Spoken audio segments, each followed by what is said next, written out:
What about dry machining?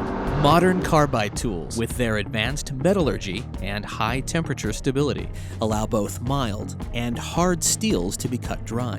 Although lubrication and cooling may not be needed, one very significant hazard remains: recutting the chips generated during machining.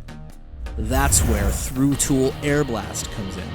Available as an add-on option to the TSC system, Tool Air Blast delivers high-pressure air through the tool in place of coolant, blasting chips away from the cutting zone before they can be cut a second time.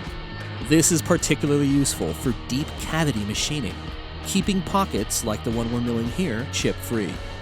Vents in the tool itself direct the high-pressure air at the tool's cutting edges, and in the case of smaller finishing tools, the air blasts through the collet holding the tool.